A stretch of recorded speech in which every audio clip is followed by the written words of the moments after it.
Yo guys, we are back and today we will build a Pump.fun King of the Hil token hunter. So whenever there is a new King of the Hil on Pump.fun, we will catch it and output it in our Discord server or in our console. So if you think this is interesting, leave a like to the video, and if you have questions, as always, put them in the comments. I will do my best to come to them as quick as possible. But if you want these questions answered quicker, you should consider joining our Discord. It is free. I will put a link in the description. We have a lot of cool people there. We talk about token snipers, token hunters, and also the bot that we will create today. The bot streams are also available in the server. The one that we will create today is the Pump King of the Hil. So they're outputted in here. So if you want to see how it works, how it looks, you can always check it out. The link will be in the description and I'll hope to see you there.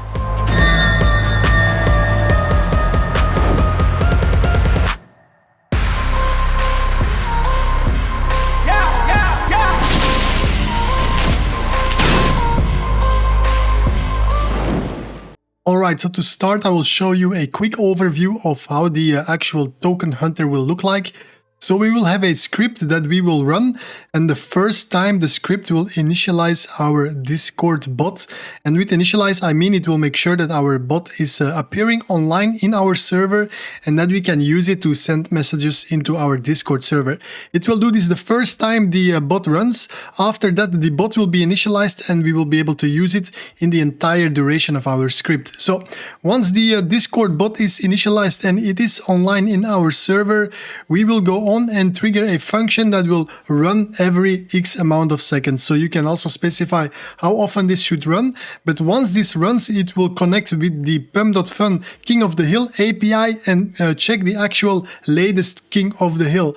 We will get back the mint from that token, and then we will check if this token is the current one that we are holding. So the script will have a variable that will hold the mint of the King of the Hil, and every time that we pull the new King of the Hil or the latest King of the Hil from Pump.fun, we will compare it with that value that we hold. And if it's different, then it means that there is a new King of the Hil, of course. Now, if it's a new King of the Hil, then we will continue and we will use that mint to create some kind of report. And we do that by using the Pump.fun API, so we will get the actual token information, the latest token information for that token on the Pump.fun. We will also check the Dex Screener API to see if there are any orders, and also check if there is any rug checks that come back by using the rug check API. So then we will take all this information, return it, and make it into a nice report. And then that report we will output in our console, and if you choose to do so, you can also output it into Discord. And to do that, we will create a nice embedding with all that information that we collected, and then we will send it to our Discord server via Discord.js using the Discord API via our bot that is online that we initiated the first time we run this script. So that's what we will use to create our Pump.fun token hunter, and I will try to come back to this overview when we are looking at the actual code to see at which step we are. So with that said, let's jump into the actual code. Alright, so I opened my Visual Studio Code, and just really quick, how you can start this bot is by looking at the package.json file here, and under scripts you will see the actual start comment or the index.ts file, and the start comment is start:hunter. So if you open a new terminal by clicking on terminal, new terminal, and then you type in npm run, and then the start command, and you click enter, that will start the bot. It will connect your bot to Discord, it will make sure that it is online, and then it will output the tokens from the new King of the Hil into your Discord server. Of course, you need to have a Discord token and also a bot channel token, and these values you can set in the config or in the env file. So what you'll have to do is create a copy of this, rename it to .env, like this, and then you have a valid environment file. You don't have to specify any API keys here. The links are good as they are. You only have to make a Discord channel and then get the token from that channel and put it here, and also a Discord bot token, and that you can get by going to the Discord developer platform and create a new application and put the token here. If you want a more in-depth tutorial on how to set it up for Discord itself, then you can always come to our Discord server. We have a VIP program where I go more in depth on how to create the Discord applications to connect them with tools like this.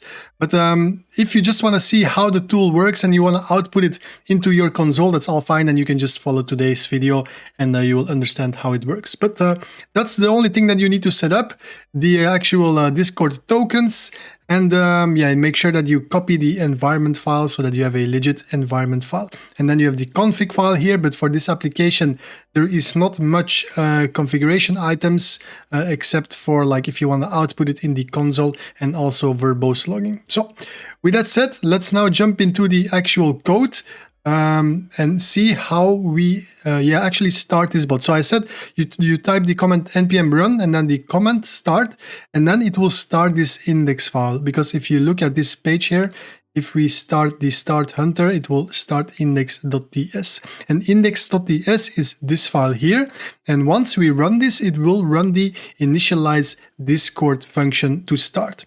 And initialize Discord is actually here on top. So once it runs this, it will need these two values, because this function here expects a channel and a bot token. And as I said before, the channel and the bot token, they are specified in the process env, which is actually the environment file that we created earlier here. So these two variables, they refer to these two variables here. So we are just pulling the information from this environment file into these two variables, and then we provide them to this function called initialize Discord as parameters. So once this is run, this function will start and it will expect these two parameters that we provided. Again, we will check here if we actually received the Discord bot token and the channel ID. If we did not receive them, then we will just output a log like, hey, the bot did not start because we are missing the token and the channel ID. If we have the token and the channel ID, then we move on and we create a Discord client. And the Discord client is just a new client that we will generate from the Discord.js library. And here we provide some intents to make sure that our bot can talk and receive messages. Once we have this Discord client set up and we have a new client, we can try to log in using the bot token that we also provided in this function. So the Discord client will try to log in, and for that we will also create a listener for the Discord client. And once it is ready, we will make sure that the bot channel is also set up properly. And that you can do by creating a variable bot channel and providing the bot channel ID using the Discord channels cache get. And that will create a bot channel for you and store these two variables with token and bot channel ID. And once this is initialized, your bot will appear online in your server, just like it does here.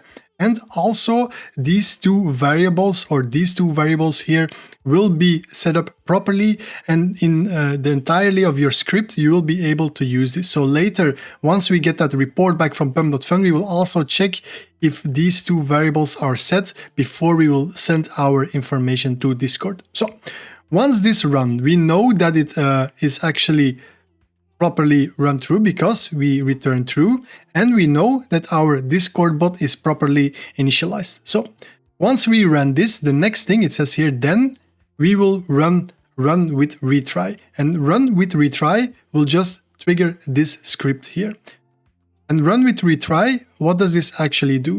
This script will run the pump King of the Hil checker, this one here. But it will do this, it will keep trying to do this every X amount of seconds. And the X amount of seconds is specified in the config, as I said, under config, settings, pump, code, and then polling speed. And that's actually set up in this in this configuration file here, as you can see. So now we do it every 20 seconds. So every 20 seconds, it will retry to run this script here. And if it fails, it will wait for 1 minute and then rerun it.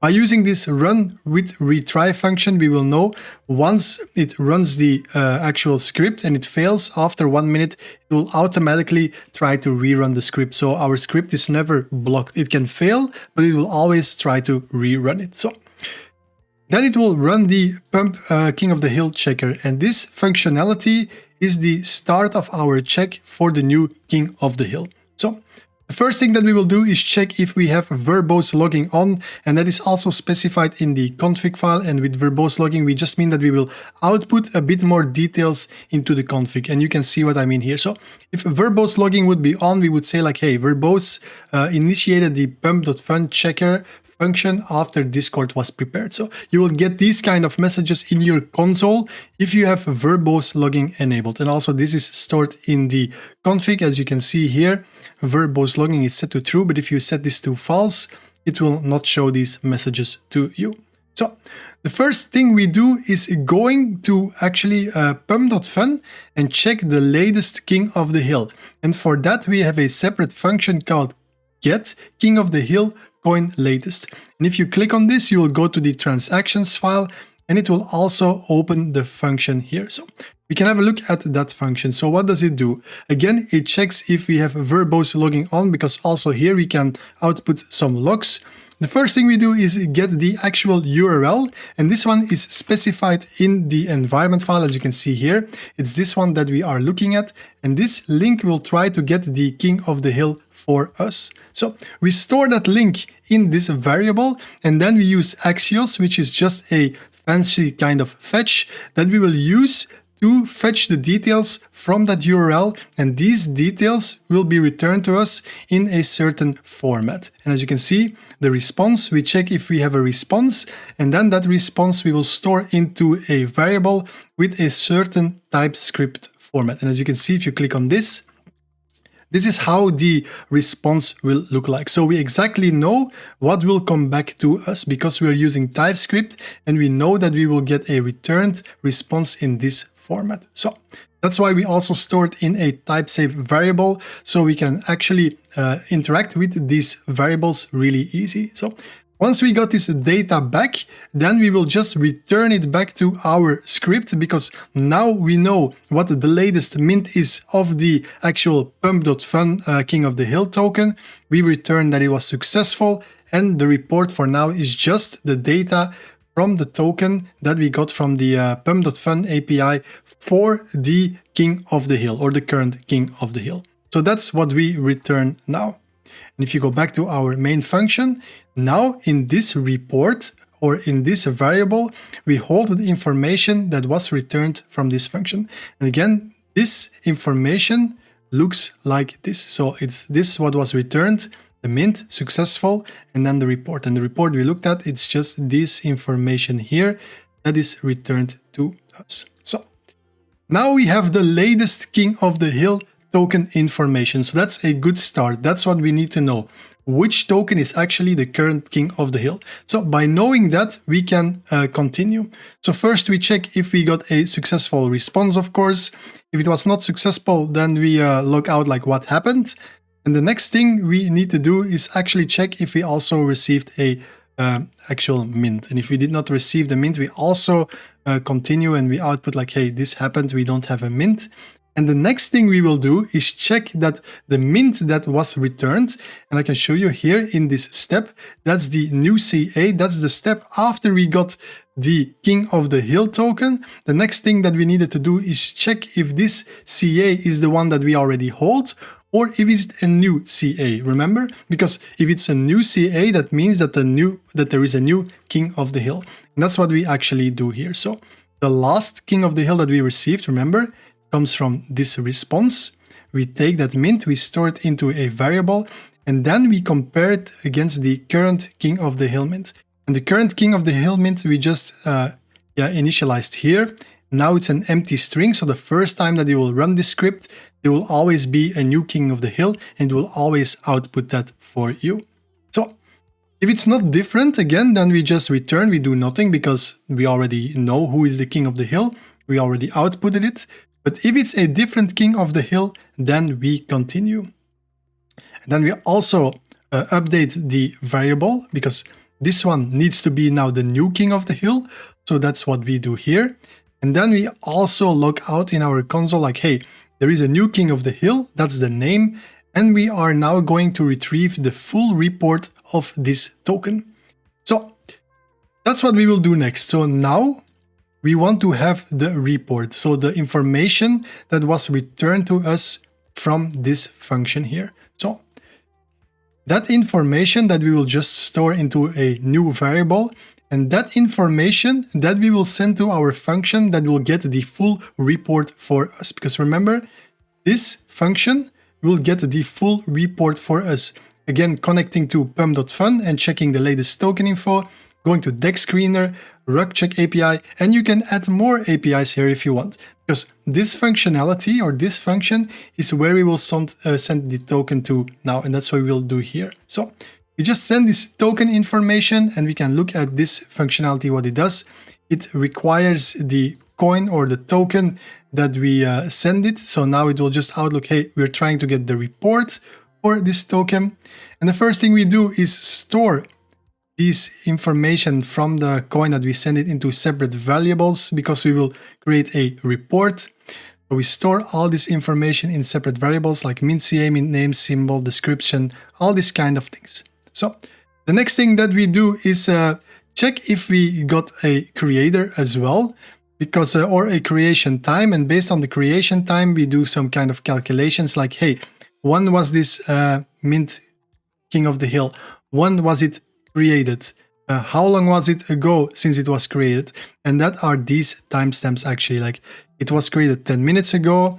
It was King of the Hil like less than a minute ago. All this kind of information, that is what we are creating here related to the timestamps. So that's what we do here with this functionality.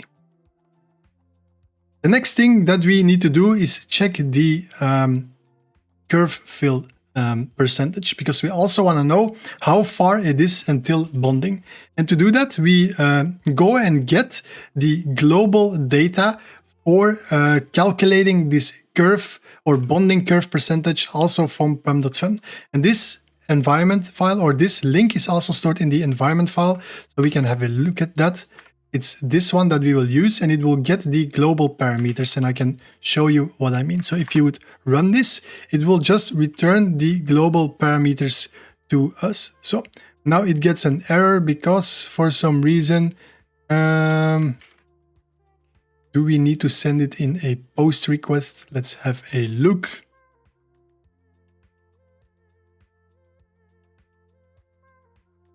So it's a GET request, so this should in theory work. Okay, we need to provide a timestamp. I forgot that. So as you can see, we need to provide the latest timestamp, and then we will get back the initial sol reserves and the virtual sol reserves. So based on this information, we can actually calculate the actual bonding curve progress. And that's what we do here. So we just take that link that I just showed you to it, we create a Unix timestamp, and then we assign the timestamp to the link. And based on that URL, we then get back the data that I just showed you. And with this data, we can calculate the actual progress of the bonding curve. And that is what we do here. So we also check something about the creator, because we want to know how much tokens the creator created before, how much were actually migrated to Radium, and then we send a percentage like, hey, this creator has so many tokens created, but maybe only 10% of them are migrated to Radium eventually. So that's always good to know. If you then have another King of the Hil, but they never migrate, that's maybe kind of a red flag. And that's what we do here. So we take the creator address, and then we have another API call to pump again. So if you look at the environment file, that is this URL that we will use then to get the latest information about the creator. And then we get the creator information, and we get the information back via the Axios get here. And then if we return some data we check if actually the creator created some tokens, how many tokens he created, and how often they were migrated to Radium, and also how much replies they got on average. So all this kind of information, that is what we calculate here once we got the creator. So the next thing we do is connecting to Dex, because we also want to see if there are any orders, and we pull in the URL via this environment file here. So it's this URL that we will use. And again, the same thing, we will make a connection using Axios. We will get back the recent orders from Dex Screener, and if there are recent orders, then we will store them in this variable, and then we will also return them to our script. And the last thing we do is check rug check by using this environment variable here, which is this URL. And again, we will do the same. We create a Axios request, which will return us a rug check. And in this rug check data, we will just check the top holders. And from the top holders, we will see how many of the actual tokens they hold. And we remove the first one because this is the pool. And then we can also really easily see here how much percent the top holders have, and it's 34%. And that's what we do with the rug check data that is returned to us. So next thing we do is taking all this data that we have collected, like the token information, the rug check information, the Dex orders, also the creator information, and we return it back to our main function here. So now we are back here. And we store that information that we get back into a variable. And if it was successful, we move on. And if it was not successful, we log it out like, hey, there was an error. And the next thing we do is also checking if we want to output it in our console. And this is also specified in the config file here. It says console or log report. And if that is true, it will log this report in our console. So if you only want to run or output it in Discord, that's fine. Then you set it to false. If you also want to show it in your console, you can enable this. And now that we have this report, the next thing that we need to do is send it to Discord. And of course, we check if we have a bot channel, but this should be set the first time we ran the script. Remember, we filled the bot channel variable. And now that we have this bot channel variable, we can have a function called send message on Discord, providing this channel because our bot is online. You just need to know where to send it to. So that's the bot channel. And we provided the full token report that we just created. Now we can have a look at the function to send to Discord. So it expects the bot channel and the report. And from this report, it will extract all the information that is in the report. And the next thing it will do is create nice links. For example, it will create a link to Pump.fun. It will check if there is an URL for an image. It will also check if we have orders for token profiles. It will create the links for our socials. As you can see here, if there is no socials, it will show this X. If there is socials, then it will show a nice button to visit it. So that's what we do with this logic. Also the links to click on if you want to inspect or go to Nova or GMGN. So that are these links here on the bottom that we nicely create with this logic here. And then we check if there is a description, if we have a market cap, all these kind of things. And then we create a nice embedding using the embed filter, which is a function from Discord GS library. We will create a nice embedding, and with an embedding I mean this card that you see here, that is called an embedding. And that card we built by using this logic here, or this functionality here. You can see we set a color, we set a title on top, the fields that you can see, the description.